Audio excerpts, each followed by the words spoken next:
போல் பாக்கிய செல்வம் புவியில் இல்லையே. புவி நிரம்ப பொன் தந்தாலும் இப்பளிக்கு ஈடில்லையே.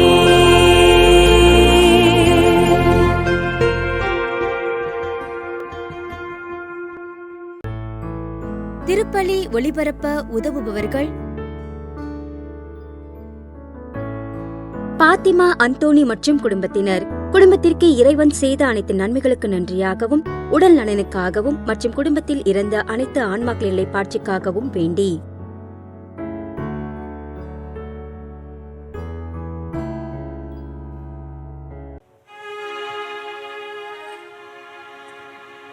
தந்தை மகன் தூய ஆவியாரின் பெயராலே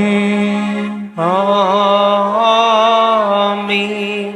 நம் ஆண்டவராகிய இயேசு கிறிஸ்துவின் அருளும் கடவுளின் அன்பும் தூய ஆவியாரின் நட்புறவும் உங்கள் அனைவரோடும் இருப்பதாக. உம் ஆன்மாவோடும் இருப்பதாக. இயேசுவின் அன்புமிக்க சகோதர சகோதரிகளே, தூய மறை நிகழ்வுகளை நாம் தகுதியோடு கொண்டாட நம்முடைய பாவங்களை ஏற்று மனம் வருந்துவோம். எல்லாம் வல்ல இறைவனிடமும் சகோதர சகோதரிகளே உங்களிடமும் நான் பாவி என்று ஏற்றுக்கொள்கிறேன். ஏனெனில் என் சிந்தனையாலும் சொல்லாலும் செயலாலும் கடமையினை தவறியதாலும் பாவங்கள் பல செய்தேன். என் பாவமே என் பாவமே என் பெரும் பாவமே.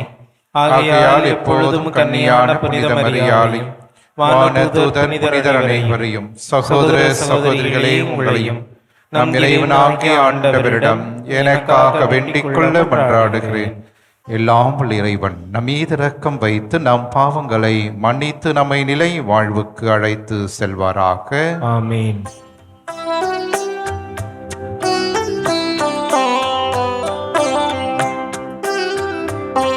ஆண்டவரே இரக்கமாயிரும். ஆண்டவரே இரக்கமாயிரும். கிறிஸ்துவே இரக்கமாயிரும். கிறிஸ்துவே இரக்கமாயிரும். ஆண்டவரே இரக்கமாயிரும். ஆண்டவரே இரக்கமாயிரும். மன்றாடுவோமாக. ஆண்டவரே, உம் நம்பிக்கையாளரின் விருப்பங்களை தூண்டி எழுப்ப உம்மை வேண்டுகின்றோம். அதனால் அவர்கள் புனித செயலின் பயனை மிகுந்த ஆர்வத்தோடு நாடி உமது பரிவிரக்கத்தின் பெருதுவைகளை பெற்றுக்கொள்ள செய்வீராக. உம்மோடு தூய ஆவியாரின் ஒன்றே இறைவனா என்றென்றும் வாழ்ந்து ஆட்சி செய்கின்றவர் வழியாக உம்மை மன்றாடுகின்றோம். ஆமென். இறைவாக்கினர் தானியேல் நூலிலிருந்து வாசகம். அதிகாரம் 5, இறை வார்த்தைகள் 1 முதல் 6, 13 முதல் 14, 16 முதல் 17, 23 முதல் 28 வரை. அந்நாட்களில் பெல்சாட்சர் என்ற அரசன் உயர்குடி மக்கள் 1000 பேருக்கு பெரியதொரு விருந்து வைத்தான். அந்த 1000 பேருடன் அவனும் திராட்சை மது குடித்தான். அவ்வாறு குடித்து கொண்டிருந்த பொழுது அரசன் தானும் தன் மனைவியரும் வைப்பாட்டிகளும் குடிப்பதற்கென்று தன் தந்தையாகிய நெபுகத்நேசர் எருசலேம் திருக்கோவிலிலிருந்து கொண்டு வந்திருந்த பொன் வெள்ளி கிண்ணங்களை கொண்டு வரச் சொன்னான். அதன்படி எருசலேமிலிருந்த கடவுளின் கோவிலிலிருந்து கொண்டு வந்த பொன் கிண்ணங்களை எடுத்து வந்தார்கள். அரசனும் அவனுடைய உயர்குடி மக்களும் அவனுடைய மனைவியரும் வைப்பாட்டியரும் அந்த கிண்ணங்களிலிருந்து குடித்தார்கள். அவர்கள் திராட்சை மது குடித்து கொண்டே பொன், வெள்ளி, வெண்கலம், இரும்பு, மரம், கல் ஆகியவற்றாலான தங்கள் தெய்வங்களை புகழ்ந்தார்கள். திடீரென்று ஒரு மனிதனுடைய கை விரல்கள் தோன்றி அரசனது அரண்மனை ஊச்சுவரில் விளக்குத்தூணுக்கு எதிரே எழுதத் தொடங்கின. அவ்வாறு எழுதும்போது அரசன் அந்த உள்ளங்கையை பார்த்தான். அதை கண்டு அரசன் முகம் கருத்து, நெஞ்சம் கலங்கி, குலை நடுங்கி, தொடை நடுக்கமுற்றான். இதற்கு விளக்கம் அளிக்குமாறு அரசன் முன்னிலைக்கு தானியேல் அழைத்து வரப்பட்டார். அரசன் அவரை பார்த்து, என் தந்தையாகிய அரசன் யூதாவிலிருந்து சிறைப்பிடித்து வந்தவர்களுள் ஒருவனாகிய தானியேல் என்பவன் நீதானே? உன்னிடத்தில் புனிதமிகு கடவுளின் ஆவியும் அறிவொளியும் நுண்ணறிவும் சிறந்த ஞானமும் உண்டென உன்னை பற்றி கேள்விப்பட்டுள்ளேன். விளக்கங்கள் கூறவும் சிக்கல்களை தீர்க்கவும் உன்னால் முடியும் என கேள்விப்படுகிறேன். இப்பொழுது நீ இந்த சொற்களை படித்து இவற்றின் உட்பொருளை விளக்கினால் உனக்கு அரச உடை உடுத்தி கழுத்தில் பொன் மாலை அணிவித்து என் அரசில் 3ஆம் நிலையில் உன்னை அமர்த்துவேன் என்றான். அப்பொழுது அரசனுக்கு தானியேல் மறுமொழியாக கூறியது, உம்முடைய அன்பளிப்புகள் உம்மிடமே இருக்கட்டும், உம் பரிசுகளை வேறு யாருக்காவது கொடும். ஆயினும் இந்த சொற்களை அரசருக்கு படித்து காட்டி அவற்றின் உட்பொருளை விளக்கி கூறுவேன். விண்ணுலக ஆண்டவருக்கு எதிராக உம்மையே உயர்த்தினீர். அவரது கோவிலின் கிண்ணங்களை கொண்டு வரச் செய்து நீரும் உம் உயர்குடி மக்களும் உம்முடைய மனைவியரும் வைப்பாட்டியரும் அவற்றிலிருந்து திராட்சை மது குடித்தீர்கள். மேலும் காணவோ கேட்கவோ எதையும் உணரவோ இயலாத வெள்ளி, பொன், வெண்கலம், இரும்பு, மரம், கல் ஆகியவற்றாலான தெய்வங்களை புகழ்ந்தீர்கள். ஆனால் உமது உயிரையும் உம் வழிகளையும் தம் கைக்குள் வைத்திருக்கும் கடவுளை நீர் பெருமைப்படுத்தவில்லை. ஆகையால் அவர் இந்த கையை தம் திரு முன்னின்று அனுப்பி இந்த எழுத்துக்களை பொறிக்கச் செய்தார். பொறிக்கப்பட்ட சொற்களாவன: மேனே, மேனே, தேகேல், பார்சின். இவற்றின் உட்பொருள்: மேனே, கடவுள் உமது அரசின் நாட்களை எண்ணி வரையறுத்து அதனை முடிவுக்கு கொண்டு வந்து விட்டார். தேகேல், நீர் தராசில் நிறுக்கப்பட்டீர், எடையில் மிகவும் குறைந்துள்ளீர். பார்சின், உமது அரசு பிரிக்கப்பட்டு மேதியருக்கும் பாரசீகருக்கும் கொடுக்கப்பட்டுள்ளது என்றார். ஆண்டவரின் அருள்வாக்கு. இறைவனுக்கு நன்றி.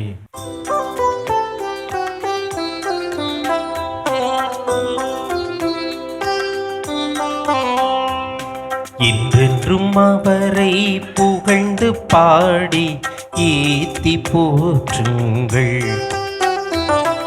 இன்றென்றும் அவரை புகழ்ந்து பாடி ஈத்தி போற்றுங்கள். கதிரவனே, நிலவே, ஆண்டவரை வாழ்த்துங்கள். விண்மீன்களே, ஆண்டவரை வாழ்த்துங்கள்.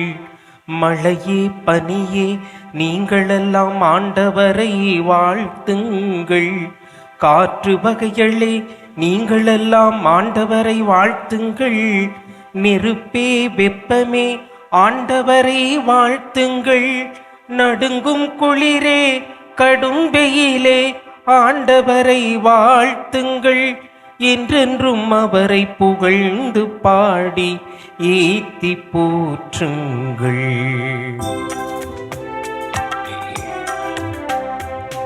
என்றென்றும் அவரை புகழ்ந்து பாடி ஏத்தி போற்றுங்கள். என்றென்றும் அவரை புகழ்ந்து பாடி ஏத்தி போற்றுங்கள்.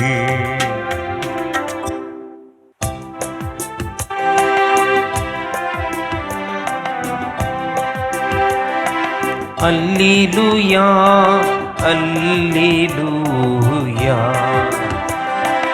அல்லேலூயா, அல்லேலூயா. இறப்பதாயினும் நம்பிக்கையோடு இரு, அவ்வாறாயின் வாழ்வை உனக்கு முடியாக சூட்டுவேன் என்கிறார் ஆண்டவர். அல்லேலூயா, அல்லேலூயா. ஆண்டவர் உங்களோடு இருப்பாராக. உம் ஆன்மாவோடும் இருப்பாராக. புனித லூக்கா எழுதிய தூய நற்செய்தியிலிருந்து வாசகம். ஆண்டவரே, மாட்சி உமக்கே. அதிகாரம் 21. இறை திருவார்த்தைகள் 12-19 முடிய. இயேசு தம் சீடர்களுக்கு கூறியது: அனைத்தும் நடந்தேறும் முன் அவர்கள் உங்களை பிடித்து துன்புறுத்துவார்கள், தொழுகை கூடங்களுக்கு கொண்டு செல்வார்கள், சிறையில் அடைப்பார்கள். என் பெயரின் பொருட்டு அரசரிடமும் ஆளுநரிடமும் இழுத்து செல்வார்கள். எனக்கு சான்று பகர இவை உங்களுக்கு வாய்ப்பளிக்கும். அப்போது என்ன பதில் அளிப்பது என முன்னதாகவே நீங்கள் கவலைப்பட வேண்டாம். இதை உங்கள் மனத்தில் வைத்து கொள்ளுங்கள். ஏனெனில் நானே உங்களுக்கு நாவன்மையையும் ஞானத்தையும் கொடுப்பேன். உங்கள் எதிரிகள் எவராலும் உங்களை எதிர்த்து நிற்கவும் எதிர்த்து பேசவும் முடியாது. ஆனால் உங்கள் பெற்றோரும் சகோதரர் சகோதரிகளும் உறவினர்களும் நண்பர்களும் உங்களை காட்டிக் கொடுப்பார்கள். உங்களுள் சிலரை கொல்வார்கள். என் பெயரின் பொருட்டு எல்லாரும் உங்களை வெறுப்பார்கள். இருப்பினும் உங்கள் தலைமுடி ஒன்று கூட விழவே விழாது. நீங்கள் மன உறுதியோடு இருந்து உங்கள் வாழ்வை காத்து கொள்ளுங்கள். ஆண்டவரின் அருள் வாக்கு. கிறிஸ்துவே உமக்கு புகழ். இயேசுவின் அன்புமிக்க சகோதர சகோதரிகளே, 1866 ஆண்டு லூசியானா என்கின்ற ஒரு இடத்திலே நவதுறவர சபையிலே சேர்ந்தார் மேரி வில்சன் என்கின்ற 17 வயது பெண்மணி. ஒரு துறவியாக மாற வேண்டும் என்கின்ற ஆவலோடு சேர்ந்தார். சேர்ந்தவுடனே ஒரு சில மாதங்களிலே அவருக்கு மிகப்பெரிய கொடூரமான நோயால் பாதிக்கப்பட்டார். பாதிக்கப்பட்டவர் இறந்து போவார் என்று மருத்துவர்களும் சான்று கொடுத்து விட்டார்கள். இனி இவர் பிழைக்கவே முடியாது. ஆகவே அந்த நவத்துறவர சபையிலிருந்து அவரை அவருடைய வீட்டிற்கு அனுப்புகிறார்கள். இல்லத்திலும் பெற்றோர்கள் எப்படியோ இந்த மகள் பிழைப்பாலோ இல்லையோ என்கின்ற மிக வேதனையோடு இருந்த தருணத்திலே அந்த மேரி வில்சன் அப்போது அவருக்கு இருந்த ஒரே ஒரு நம்பிக்கை யார் என்று பார்க்கின்ற போது புனித ஜான் பெர்க்மான்ஸ் அவரிடம் ஜெபிக்க வேண்டும். காரணம், இந்த ஜான் பெர்க்மான்ஸ் தான் அவருடைய வாழ்க்கையிலே ஒரு இளமையான ஒரு துடிப்பு மிக்க ஒரு வாழ்வை வாழ்ந்து இறைவனுக்காக 22 வயதிலே இறந்து போன ஒரு சேசு சபையினுடைய துறவியாகவும் புனிதராகவும் இருந்தவர். மிக பிரபலமாக அந்த லூசியானா இடத்திலே இருந்தவர். ஆகவே அவரிடம் ஜெபித்தாள், நிச்சயமாக நான் வாழ்வு பெறுவேன் என்ற நம்பிக்கை அந்த பெண்மணி மேரி வில்சனுக்கு இருந்தது, அந்த நவத்துறவி. ஆகவே அவரும் ஜெபிக்க ஆரம்பித்தார். ஜெபிக்க ஜெபிக்க அவருடைய வாழ்க்கையில் மிகப்பெரிய மாற்றம் வந்தது. அது மட்டுமல்ல, இரவு உறங்குகின்ற போது அவருக்கு ஒரு காட்சி வருகிறது. அந்த காட்சியிலே புனித ஜான் பெர்க்மான்ஸ் அவர்கள் இயேசுனுடைய சிலுவையை தாங்கி வந்து அவரை அர்ச்சித்து, இனி உனக்கு எந்த நோயும் உன்னை அண்டாது என்று அவர் அந்த காட்சியை கொடுத்து அதன் வழியாக நற்சுகத்தை பெற்று பிற்காலத்திலே ஒரு மிகப்பெரிய அற்புதமான ஒரு துறவியாக மாறினார் என்று வரலாறு நமக்கு சொல்லுகிறது. அன்புமிக்கவர்களே, இன்று திரு அவையானது இந்த ஒரு மாபெரும் புனிதர் ஜான் பெர்க்மான்ஸை கொண்டாடி மகிழ்கின்றது. பீட சிறுவர்களின் பாதுகாவலராக இவர் திகழ்கின்றார். காரணம், அவருக்கு 7 வயது ஆகும்போதே தினமும் காலையில் எழுந்து திருப்பலிக்கு செல்வது வழக்கம். அதுவும் அந்த திருப்பலியிலே ஒரு பீட சிறுவனாக, அந்த பலிப்பீடத்திலே உதவி செய்கின்ற ஒரு சிறுவனாக, நம்பிக்கையின் சிறுவனாக இருந்தான். பல ஆண்டுகள் ஒரு பீடச் சிறுவனாக இருந்த பெர்க்மான்ஸ் அதன் பிறகு இறை அழைத்தலை உணர்ந்தவராக அவர் சேசு சபை ஒரு சபையிலே சேருகிறார். அந்த சபையிலே சேர்ந்து அவர் திறமையாக படிக்க ஆரம்பிக்கின்றார். அவருடைய வாழ்க்கையிலே அவர் சொன்ன வார்த்தைகள் இதுதான்: இளமையில் தூய வாழ்வை வாழாதவர்கள் பிற்காலத்தில் அதை அடைவது கடினம் என்பதை அவர் தன்னுடைய சிறு வயதிலே உணர்ந்து கொண்டார் என்று நாம் பார்க்கின்றோம். அன்புமிக்கவர்களே, 13 வயதிலே அவருடைய தாய் இறந்து போகிறார். அதன் பிறகு அவர் தன்னுடைய துறவு வாழ்க்கையிலே ரோமைக்கு செல்ல வேண்டிய ஒரு கட்டாயம், அங்கே சென்று மெய்யியல் படிக்க வேண்டும். ஆகவே பெல்ஜியத்திலிருந்து ரோமைக்கு செல்லுகின்ற ஒரு பயணம். அவர் எல்லாம் தயாராக்கி புறப்படுகிறார். அந்த நேரத்திலே அவருக்கு ஒரு செய்தி வருகிறது, தந்தை இறந்து போகிறார் என்று. ஆகவே எல்லாம் பெட்டி படுக்கைகளும் அப்படியே விட்டுவிட்டு தன்னுடைய தந்தையை அவர் இறந்த பிறகு அவருடைய உடலை அடக்கம் செய்ய ஜெபிக்க செல்லுகிறார். ஆகவே சில மாதங்கள் கடந்து போகின்றன.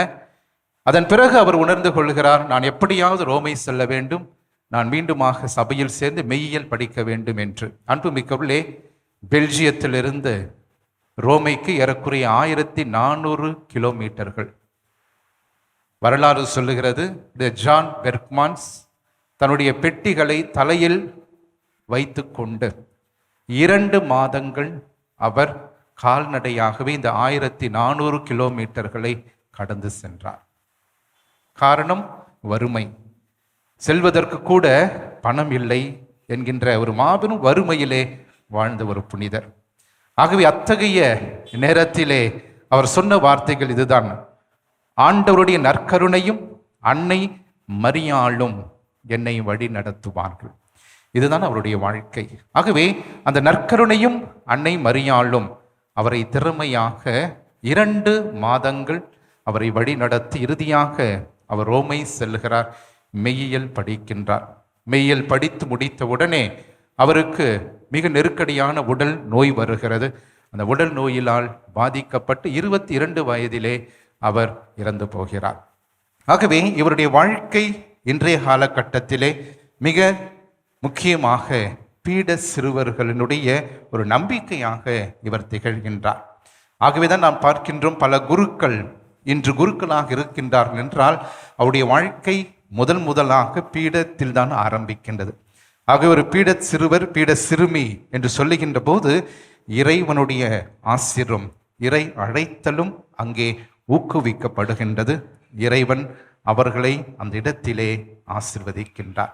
அன்புமிக்கவர்களே, அத்தகைய ஒரு வாழ்க்கையை வாழ்ந்த இந்த புனிதரை போல நம்முடைய குழந்தைகளும் பிள்ளைகளும் வாழ இன்றைய நாளிலே விசேஷமாக நாம் ஜெபிப்போம்.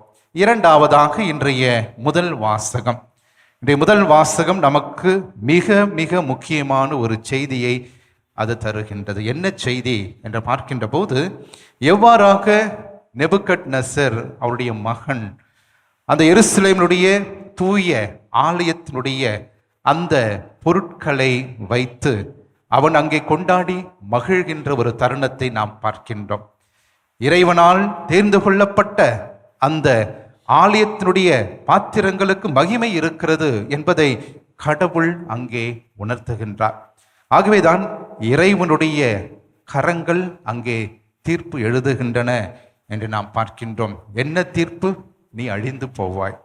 கடவுளுக்கு எதிராக, கடவுளுக்கு உகந்த பொருட்களை நீ மகிமைப்படுத்த தெரியாதனால் உனக்கு தீர்ப்பு வழங்குகிறேன் என்று கடவுள் அவருடைய தீர்ப்பை எழுதுவதாக இந்த முதல் வாசகத்தில் நாம் பார்க்கின்றோம். அன்புமிக்கவர்களே, நம்முடைய வாழ்க்கையிலும் இது ஒரு மிகப்பெரிய பாடம். குருக்களையும் துறவிகளையும் நம்முடைய சுயநலத்திற்காக நாம் அவர்களை உபயோகப்படுத்துகின்ற போதும் இறைவனுடைய தீர்ப்பானது நம் மீது எழுதப்படுகின்றது. அதே நேரத்திலே திருச்சபைக்கு உரிய சொத்துக்களை பகிரங்கமாக எடுத்துக்கொள்ளுகின்ற சமுதாயம் இன்று ஏராளமாக இருக்கிறது. திருச்சபையினுடைய சொத்துக்கள் இங்கும் அங்குமாக இன்று மிக முக்கியமாக எல்லாம் நீதிமன்றங்களிலும் கிடக்கின்றன. காரணம், நம்முடைய மக்கள் தான், கத்தோலிக்கர்கள் தான் திருச்சபையினுடைய சொத்துக்களை வைத்திருக்கிறார்கள், தர மறுக்கின்றார்கள். ஆகவே இவர்களுக்கெல்லாம் இன்றைய முதல் வாசகம் கடவுளுடைய தீர்ப்பு நிச்சயமாக எழுதப்படும். அதை நாம் மனதில் வைத்திருக்க இன்றைய நாளிலே சிந்திக்க நாம் அழைக்கப்படுகின்றோம். அன்பு மிக்கவர்களே, மூன்றாவதாக இன்றைய நற்செய்தி வாசகம். ஆண்டவராகிய இயேசு கிறிஸ்து துன்பங்கள் மத்தியிலே, போராட்டங்கள் மத்தியிலே நம் அனைவரையும் நம்பிக்கையினால் நிமிர்ந்து நிற்க அழைக்கின்றார். இன்றைய காலத்தில் நிச்சயமாக நம் அனைவருக்கும் அப்படி மிகப்பெரிய போராட்டம் எதுவும் இல்லை. என்ன போராட்டங்கள் இன்று நம்முடைய வாழ்க்கையில் இருக்கிறது என்று பார்க்கின்ற போது, துன்பங்கள், குடும்ப பிரச்சனைகள், குடும்ப பாரங்கள், சிக்கல்கள், நம்முடைய உடல் நோய்கள், நம்முடைய கடன் சுமைகள், நம்முடைய வாழ்க்கையிலே வருகின்ற நெருக்கடிகள், உறவு விரிசல்கள், பயம், அதே நேரத்திலே பதற்றங்களும் மனநோய்களும் இன்று நம்முடைய வாழ்க்கையிலே நம்மை நிமிர்ந்து நிற்க முடியாமல் நாம் அனைவரும் தலை குனிந்த பிள்ளைகளாக இருக்கின்றோம். ஆகிய ஆண்டவராகிய இயேசு கிறிஸ்து சொல்வதைப் போல தலை நிமிர்ந்து நாம் நிற்க அழைக்கப்படுகின்றோம். ஆங்கிலத்திலே ஒரு வார்த்தை இருக்கிறது, பி ஆஸ் லிவிங் மார்டர்ஸ். அதாவது வாழும் மறை சாட்சிகளாக நாம் வாழ கற்றுக்கொள்ள வேண்டும். வாழும் மறை சாட்சிகளாக நான் எப்படி வாழ முடியும் என்று சொல்லுகின்ற போது, என்னிடம் இருப்பதையெல்லாம் விட்டு கொடுக்கின்ற போது நானும் ஒரு மறைசாட்சியான வாழ்க்கையை வாழுகிறேன். எப்போதெல்லாம் நான் என்னுடைய எதிரிகளை மன்னித்து அவர்களை நான் அன்பு செய்து வாழ்கிறேனோ, அப்போதெல்லாம் நான் வாழும் மறை சாட்சியத்தை நான் என்னுடைய வாழ்க்கையிலே கடைபிடிக்கிறேன். அத்தகைய ஒரு மறை சாட்சியத்தை தான் இன்று ஆண்டவரும் நம்மிடமிருந்து விரும்புகின்றார். ஆகவே அத்தகைய ஒரு வாழுகின்ற மறை சாட்சிகளாக துன்பங்கள், நெருக்கடிகள் வந்தாலும், வேதனைகள், சோதனைகள் வந்தாலும், நம்முடைய குடும்பங்கள், நம்முடைய பெற்றோர்கள், நம்முடைய உறவினர்கள், உற்றார் அனைவரும் நம்மை காட்டி கொடுத்து துன்புறுத்தினாலும் இன்னும் நான் தலை நிமிர்ந்து நிற்பேன். காரணம், இயேசுவோடு நானும் என்றுமே ஒரு வாழுகின்ற ஒரு வேத சாட்சியாக நான் என்றும் இருப்பேன். ஆண்டவருக்காக நான் என்றுமே வாழ்வேன் என்று நம்முடைய வாழ்க்கையை நாம் வாழ சிறப்பாக வேண்டுவோம். இறை ஆசீர் என்றும் நம்மோடு இருந்து நம்மை தொடர்ந்து வழி நடத்துவதாக. ஆமேன்.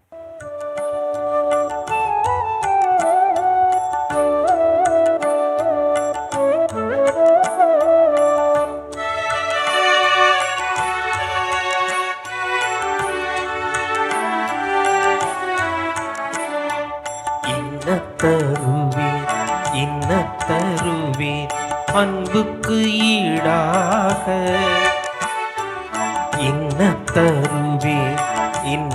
தருவீர் அன்புக்கு ஈடாக, உயிரிலே பாட்டெழுதி உள்ளன்போடு நான் தருவேன். உயிரிலே பாட்டெழுதி உள்ளன்போடு நான் தருவேன். தருவேன் அன்புக்கு ஈடாக. சகோதர சகோதரிகளே, என்னுடையதும் உங்களுடையதுமான இப்பள்ளி எல்லாம் உள்ள தந்தையாக இவனுக்கு ஏற்றதாகும்படி நாம் அனைவரும் இணைந்து மன்றாடுவோம். ஆண்டவர் தமது பெயரின் புகழ்ச்சிக்காகவும் ஆட்சிக்காகவும் நமது நன்மைக்காகவும் புனித திருவை அனைத்து நலனுக்காகவும் உமது கையிலிருந்து இப்பள்ளியை ஏற்றுக்கொள்வாராக. ஆண்டவரே, உமது பெயரின் மாட்சிக்கு ஒப்புக் கொடுக்குமாறு நீர் அளித்த புனித கொடைகளை ஏற்றுக்கொள்ளும். இவற்றின் வழியாக நாங்கள் உமது பரிவிரக்கத்திற்கு ஏற்றவர்களாகி உம் கட்டளைகளுக்கு என்றும் கீழ்ப்படிந்து வாழ அருள்வீராக. எங்கள் ஆண்டவராகிய கிறிஸ்து வழியாக உம்மை மன்றாடுகின்றோம். ஆமென். ஆண்டவர் உங்களோடு இருப்பாராக.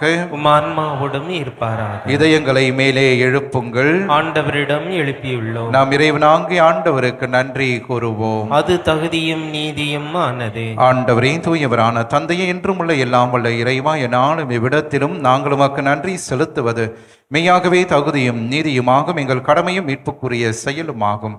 உம்முடைய அன்பு திருமகன் வழியாக நீர் மனித இனங்களை படைத்தது போல மிகுந்த கனிவிரக்கத்தால் அவற்றை புதுப்பிக்கவும் திருவுள்ளமானீர்.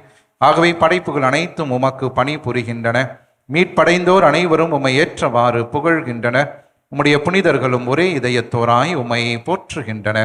எனவே வானதூதர் அனைவரோடும் சேர்ந்து நாங்கள் உம்மை கொண்டாடி மகிழ்வுடன் எப்பொழுதும் அறிக்கையிட்டு சொல்வதாவது: தூயவர் தூயவர் தூயவர், வான்படைகளின் கடவுளாம் ஆண்டவர், விண்ணகமும் மண்ணகமும் உமது மாட்சியால் நிறைந்துள்ளன.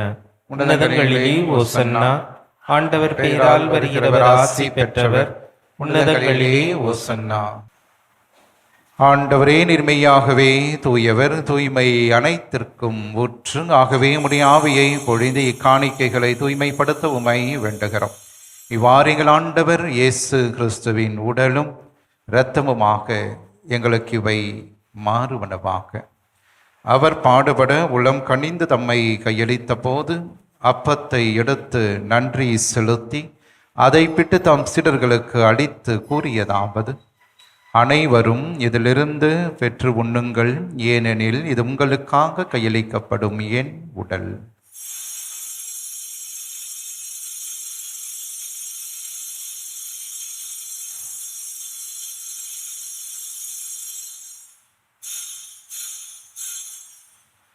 அவ்வண்ணமே இரவு விருந்தை அருந்திய பின் கிண்ணத்தையும் எடுத்து மீண்டும் உமக்கு நன்றி கூறி தம் சீடர்களுக்கு அளித்து அவர் கூறியதாவது: அனைவரும் இதிலிருந்து பெற்று பருகுங்கள், ஏனெனில் இது புதிய நிலையான உடன்படிக்கைக்கு உரிய என் இரத்தத்தின் கிண்ணம். இது பாவ மன்னிப்புக்கென்று உங்களுக்காகவும் பலருக்காகவும் சிந்தப்படும். இதை என் நினைவாக செய்யுங்கள்.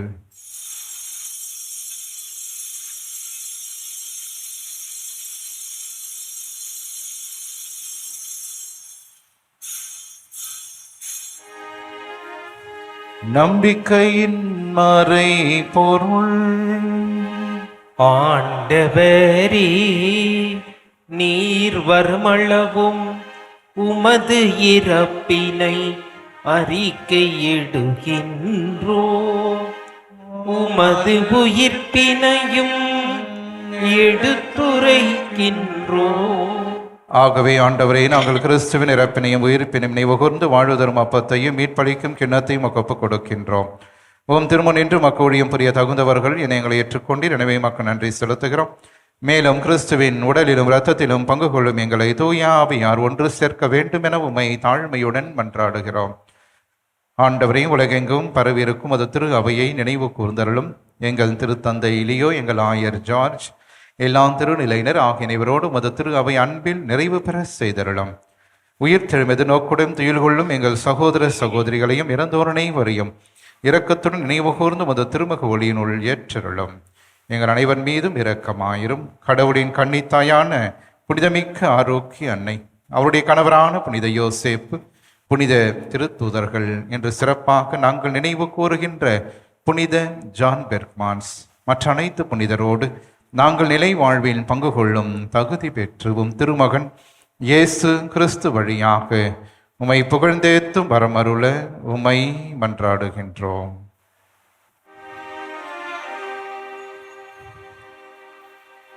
இவர் வழியாக இவரோடு இவரில் எல்லாம் வல்ல இறைவனாகிய தந்தையே, தூய ஆவியாரின் ஒன்றிப்பில் எல்லா புகழும் ஆட்சியும் என்றென்றும் உமக்கு உரியதே. ஆமென், ஆமென், ஆமென். கடவுளை தந்தையின் அழைக்க இயேசு நமக்கு கற்றுக் கொடுத்த ஜெபத்தை விண்ணக தந்தையை நோக்கி நம்பிக்கையோடு நாம் சொல்லுவோம். விண்ணுலகில் இருக்கின்ற எங்கள் தந்தையே, உமது பெயர் தூயதென போற்றப் பெறுக. உமது ஆட்சி வருக.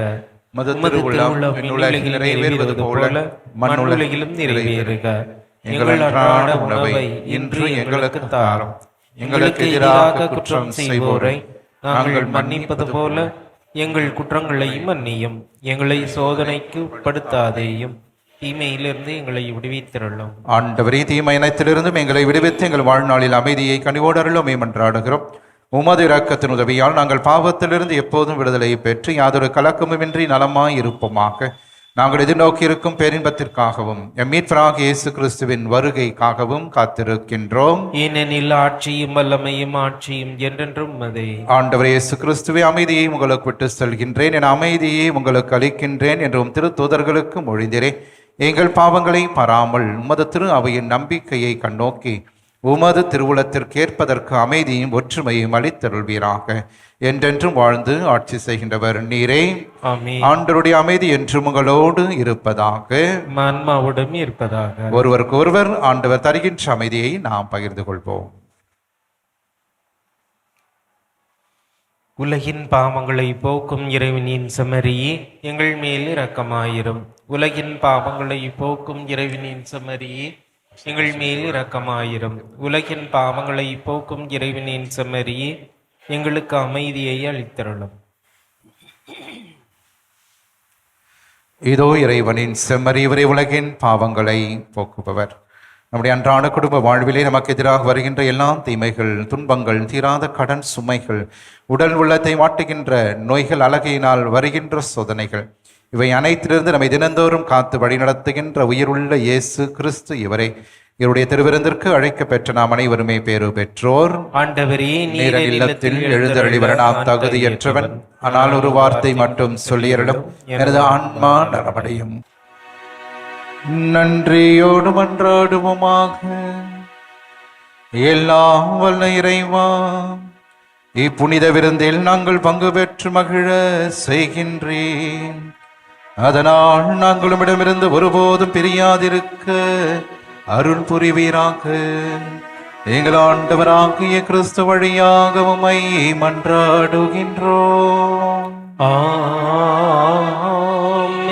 ஆண்டவர் உங்களோடு இருப்பாராக. ஆன்மாவோடும் இருப்பாராக. எல்லாம் வல்ல இறைவன் தந்தை, மகன், தூய ஆவியார் என்றும் உங்களை ஆசீர்வதிப்பாராக.